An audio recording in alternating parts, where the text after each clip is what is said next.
Hallelujah. स्वागत है आप सबका मेरी भविष्यवाणियों की पुस्तक में। तो आइए हम आज के पवित्र वचन को पढ़ेंगे जो कि परमेश्वर के दास प्रेरित अंकुर यूसुफ नरूला जी के द्वारा लिखा गया है। अपने दुखों के समय में खड़े रहें। जैसा कि मत्ती की पुस्तक अध्याय 1 उसकी 18 आयत में लिखा है, यीशु मसीह का जन्म इस प्रकार से हुआ कि जब उसकी माता मरियम की मंगनी यूसुफ के साथ हो गई तो उनके इकट्ठा होने से पहले ही वो पवित्र आत्मा की ओर से गर्भवती पाई गई। मेरे प्रियो, बाइबल बताती है कि परमेश्वर ने कुछ लोगों को, छोटे लोगों को और कमजोर लोगों को चुना ताकि उन्हें लज्जित करें जो अपने आप को समझदार समझते हैं। इसीलिए अगर हम बाइबल को ध्यान से पढ़ें तो लिखा है कि यीशु मसीह के रास्तों को साफ करने के लिए एक ऐसे मनुष्य को चुना गया जिसे जंगल में रहना था। वो इतना जंगली मनुष्य था कि आम मनुष्यों में वो नहीं रहता था। आम मनुष्य की तरह कपड़े भी नहीं पहनता था। उस विषय में लिखा है कि वो ऊंट के चमड़े का वस्त्र पहनता था, टिड्डियां खाता था जो कि एक फल का नाम है, और वन मधु यानी शहद खाता था। और परमेश्वर ने उसे जंगल में रखा और इजराइल पर प्रकट होने तक वो जंगल में रहा। इससे परमेश्वर की ये इच्छा साबित होती है कि आज भी परमेश्वर ऐसे लोगों को चुनता है जिनका इस समाज में कोई भी वजूद नहीं है, परिवार में कोई वजूद नहीं है, इस दुनिया में कोई वजूद नहीं है। परमेश्वर कहता है, मैं तुझे एक महान काम करने के लिए चुनता हूँ। इसीलिए समय आने पर परमेश्वर ने कहा कि यूहन्ना से बड़ा कोई भविष्यवक्ता नहीं है। मेरे प्रियो, मैं आपको बताना चाहता हूँ कि आप अपने दुखों से मत डरो, अड़े रहो और खड़े रहो। परमेश्वर ने आपको कुछ खास काम के लिए चुना है।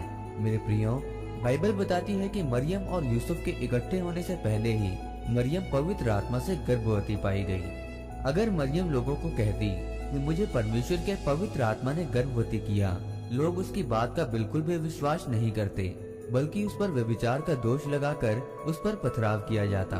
उसके घर वालों ने उसे त्याग दिया और बाहर जाकर बता दिया कि मरियम गर्भवती है, और उसके पति को भी बता दिया कि तेरी पत्नी गर्भवती है, ताकि मरे तो मरियम मरे, हमें कुछ ना हो। मेरे प्रियो, जब आप अपने जीवन की सबसे बड़ी गवाही को जन्म देने वाले होते हैं तो हो सकता है कि लोग आपको छोड़ दें, आपका परिवार आपको त्याग दे। परमेश्वर भी आपको आपकी पुरानी आदतों से अलग करता है, ये दिखाने के लिए कि परमेश्वर के अलावा आपका इस दुनिया में कोई भी नहीं।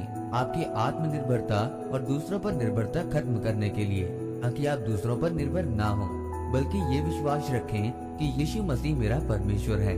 मेरे प्रियो, आज तो लोग इतनी सी बात पर भी विश्वास नहीं करते हैं कि रसौलियां बाहर आ सकती हैं, कैंसर भी जा सकता है, तो इतनी बड़ी बात पर वो यकीन कैसे करते कि मरियम पवित्र आत्मा से गर्भवती है।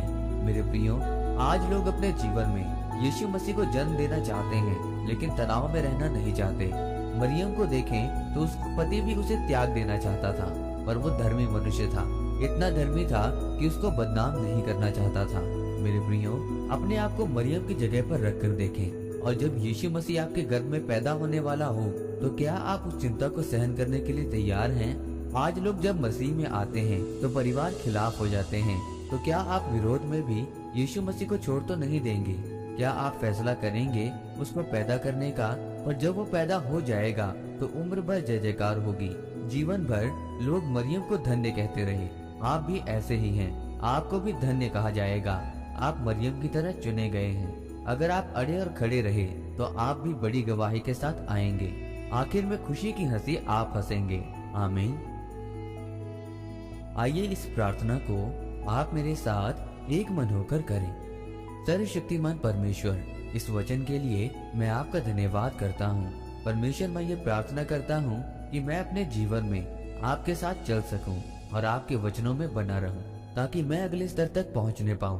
प्रभु यीशु मसीह के नाम में आमीन। परमेश्वर आप सबको आज के वचन के ऊपर मनन करने के द्वारा आशीषित करे। आमीन।